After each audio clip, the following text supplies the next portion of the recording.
আমরা অনেক সময় দেখি যে আমরা যারা নার্সিং প্রফেশনে আছি বা এই হেলথ রিলেটেড প্রফেশনে আছি, তো আমাদেরকে অনেক রকম কাজ করতে হয়।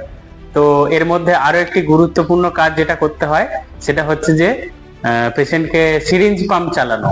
তো সিরিঞ্জ পাম্প, ইনফিউশন পাম্প, এই কথাগুলো যারা বিশেষ করে আইসিইউতে কাজ করে তাদের কাছে এটা খুবই পরিচিত একটা কথা। কিন্তু সিরিঞ্জ পাম্প, ইনফিউশন পাম্প দুটোই আলাদা। তো আজকে আমরা যে বিষয়টা নিয়ে আলোচনা করব সেটা হচ্ছে সিরিঞ্জ পাম্প। তো নমস্কার সবাইকে, বেশি কথা না বলে ভিডিও শুরু করছি। আর আপনারা দেখছেন মিস্টার রাহুল ইউটিউব চ্যানেল।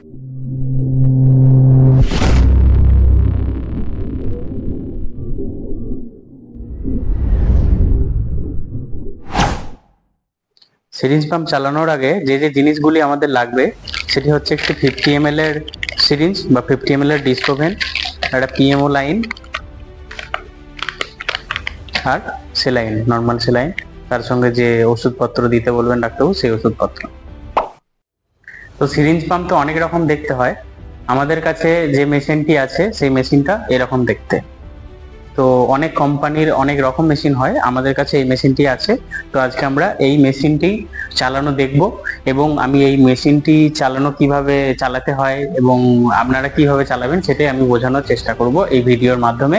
তো ভিডিওটি খুবই ইনফরমেটিভ হতে চলেছে। ভিডিওটি একদম স্কিপ না করে লাস্ট পর্যন্ত দেখতে থাকুন, অনেক ইনফরমেটিভ ভিডিও। তাহলে আমি 50 ml সিরিঞ্জ এবং পিএমও লাইনটা অ্যাসেম্বল করে নিয়েছি। এরপর কোনো কিছু চালানোর আগে, পেশেন্টকে দেওয়ার আগে আগে আমাকে এই ডিভাইসটা রেডি করে নিতে হবে। তার মানে আমাকে এয়ার ফ্রি করে নিতে হবে। তো এয়ার ফ্রি আমি কিভাবে করব? এয়ার ফ্রি করে নিতে পারি, এছাড়াও মেশিনারিও একটা এয়ার ফ্রি করা যায়, সেটা আমরা দেখব। তাহলে মেশিনটা আমার এরকম দেখতে। এইটা আমি কিভাবে লাগাবো ভালো করে দেখে নিন। এখানের একটি লক আছে, এই লকটি আমি খুলবো এবং এখানে একটি লক আছে। এই লকটি যদি আমি না খুলি তাহলে কিন্তু এটি সরবে না। যদি লকটা এরকম বন্ধ থাকে তা আপনি হাজার চেষ্টা করেও এটা সরাতে পারবেন না। যখনই আমি এই লকটিতে এখানে এইভাবে প্রেস করব তখনই কিন্তু এটি খুব ইজি ভাবে খুলে যাবে এবং বন্ধ করা যাবে। তো আমার এই ডিস্কো ভেন্টটি এখানে লাগাবো। আমার যে প্লাঞ্জারটি আছে এবং এই থাম রেস্টটা আছে, এই থাম রেস্টটা আমি এখানে আটকে দেব এবং এই ফ্লেঞ্জটা এই জায়গাটার মধ্যে আমি আটকে দেব, ঠিক এরকম ভাবে। তারপরে আমি এটি লক করে দেব। আরো একবার দেখে নিন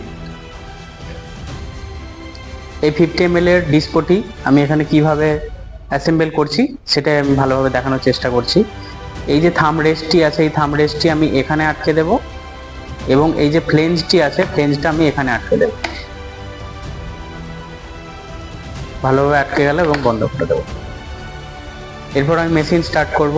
এখানে অন অফ বটন দেওয়া আছে, just one press, just one click করলেই কিন্তু এটি স্টার্ট হয়ে যাবে। তো স্টার্ট হয়ে যাওয়ার পর এরকম ইন্টারফেস আসবে।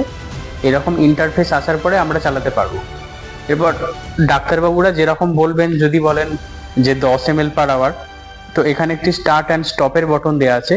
এই বটনগুলি সবই স্ক্রিন টাচ, এটি বাদ দিয়ে এই বটনগুলিতে জাস্ট একটু হালকা ক্লিক করলেই, হালকা প্রেস করলেই চলতে থাকবে। এবং মেশিন চলছে কি বন্ধ আছে আমি কি করে বুঝবো? ভালো করে খেয়াল করলে দেখা যাবে যে এদিকে একটি অ্যারো চিহ্ন এদিকে যাচ্ছে, তার মানে মেশিনটি চলছে। আর যদি বন্ধ থাকে তাহলে এই কিন্তু অ্যারো চিহ্নটি কাজ করবে না, এরকম নর্মাল থাকবে। এরপর আমি বললাম যে কিভাবে আমি মেশিনের মাধ্যমে এয়ার ফ্রি করব। তো সেটা হচ্ছে আমি প্রথম এই যে স্টার্ট টিপলাম, বোলাস টিপলাম, তারপর আবার স্টার্ট টিপলাম। এই যে দেখা যাচ্ছে, এইভাবেও কিন্তু আমি এয়ার ফ্রি করতে পারি।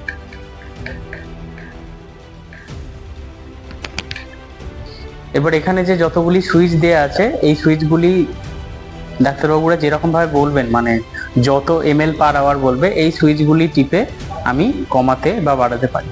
এই যে আমি 20 করে দিলাম, আবার 10 করে দিলাম, এটা করলে আবার 100 হয়ে গেল।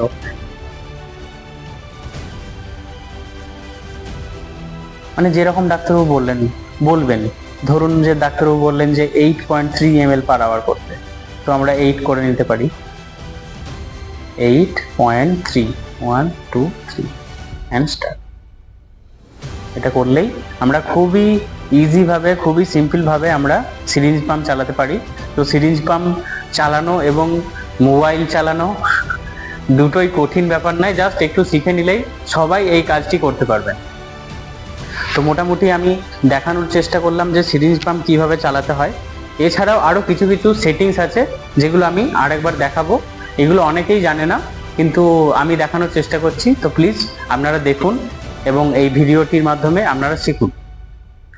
তো এই দিকের সুইচের কাজগুলো তো আমরা মোটামুটি দেখে নিলাম। এরপর আমরা এই দিকের সুইচের কাজগুলো দেখব, যেগুলোর কি কাজ এবং বোঝার চেষ্টা করব। তো এই স্টার্ট অ্যান্ড স্টপ বটনের কি কাজ সেটা তো দেখিয়েই দিয়েছি। তো আমি প্রথমেই একবারে এই কোনায় চলে আসছি, যেটা হচ্ছে যে এই যে ব্র্যান্ড লেখা আছে, ব্র্যান্ডের পাশে ডিস্পোভেন লেখা আছে। তো এটি একটি কিন্তু ডিস্পোভেন কোম্পানির সিরিঞ্জ। তো যদি অন্য কোনো আরো ডিস্পোভেন ছাড়া আরো অনেক কোম্পানির সিরিঞ্জ থাকে, সেগুলো যদি আমরা অ্যাসেম্বল করি, তো আমি এখানে হচ্ছে যে ওটা সেট করতে পারি। যেমন এখানে লেখা আছে যে পারফিউসর, ঠিক আছে, পারফিউসের কোম্পানিরও আলাদা সিরিঞ্জ হয়, সেটা আমি পাশে আমি ছবি দিয়ে দেবো, তোমরা দেখে নেবে। তারপরে BD syringe, B D P pack, custom 1, custom 2, custom 3, custom 4, 5, 6, 7, এগুলো সবই কিন্তু আলাদা আলাদা ব্র্যান্ডের কোম্পানির যে সিরিঞ্জ হয় সেইগুলো আমরা আলাদা করে সেট করতে পারি। এরপর এখানে খেয়াল করলে দেখা যাবে যে এখানে লেখা আছে OCC, আর এখানে লেখা আছে 50 ml। আমি কত ml এর সিরিঞ্জ ব্যবহার করছি সেটা কিন্তু এখানে লেখা উঠছে। এরপর আর একটা জিনিস খেয়াল করলে দেখা যাবে যে আমি যে আমার এই ইনফিউশনটা কতটা পাওয়ারে আমি চালাবো, মানে হাই রেটে চালাবো কি লো রেটে কি মিডিয়াম রেটে চালাবো, সেটাও আমি কিন্তু এখানে সেট করতে পারবো। এখানে খেয়াল করলে দেখা যাবে যে OCCর পাশে একটা দাগ দেখাচ্ছে, এটা লো, এটা মিডিয়াম, আর এটা হচ্ছে হাই। লো, মিডিয়াম, হাই তিনটে জিনিস দিয়েই আমরা এটা সেট করতে পারি। তো এগুলো অতটা লাগে না। এটা হচ্ছে যে আমি যদি কোথাও মানে অন্য সেটিংয়ে চলে যাই, আমি রেস্ট চাইলে এই রেস্ট বটমে হাত দিলেই চলে আসবে। আর এইখানে একটা বটম আছে, যেটা হচ্ছে যে আমি মানে যে কোনো একটা জায়গায় চলে গেছি, আমি জিরোতে যদি ফিরিয়ে আনতে চাই, তাহলে সেখানে আমি যদি এই সুইচটা টিপি, MV সুইচটা, তো একবারে জিরোতে চলে আসবে। তারপরে আমি আবার 1, 2, 3, 4 যেরকম ভাবে ডাক্তারবাবুরা বলবেন বা পুরোনো জায়গায় আমি ফিরে যেতে পারি। আর এটা তো বোলাস, আমি বোলাস তো প্রথমেই দেখিয়ে দিলাম। বোলাস দিতে গেলে প্রথমে আমাকে স্টার্ট, বোলাস অ্যান্ড স্টার্ট টিপলে তাহলে বোলাস কিন্তু চালু হয়ে যাবে। এরপর দেখা যাবে যে এখানে তো আমি 50 ml এর সিরিঞ্জ সেট করেছি। যদি আমি এখানে অন্য কোনো সিরিঞ্জ সেট করি, তাহলে কি এটা 50ই দেখাবে না অন্য কিছু দেখাবে, সেটা আমরা দেখে নেব। আমি একটা 10 ml এর সিরিঞ্জ নিয়ে নিয়েছি এবং এখানে হচ্ছে যে আমি চেষ্টা করব দেখানোর।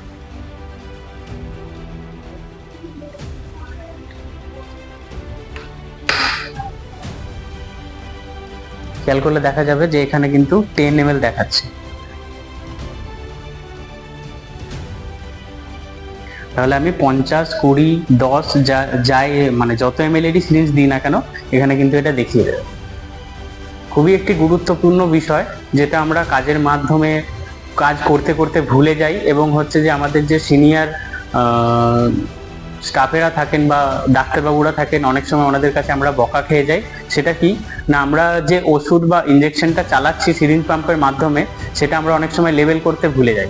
তো যখনই আমি কোনো ওষুধ বা ইঞ্জেকশন সিরিঞ্জ পাম্পের মাধ্যমে চালাবো, অবশ্যই আমি এরকম মাইক্রো পড়ে অবশ্যই লিখে দেব যে কি ইঞ্জেকশন চালাচ্ছি, কতটা মাত্রায় চালাচ্ছি এবং কটার সময় চালাচ্ছি, এইসব জিনিসগুলো আমি উল্লেখ করে দেবো। এবং দেন হচ্ছে আমি পেশেন্টকে দেবো, কখনোই আমি ভুলে যাব না এই জিনিসটি করতে। তাহলে এই ভিডিওটির মাধ্যমে আমি বোঝানোর চেষ্টা করলাম যে কিভাবে আমরা সিরিঞ্জ পাম্প অ্যাসেম্বল করব এবং কিভাবে সিরিঞ্জ পাম্প আমরা চালাবো, সেটাই আমি বোঝানোর চেষ্টা করলাম।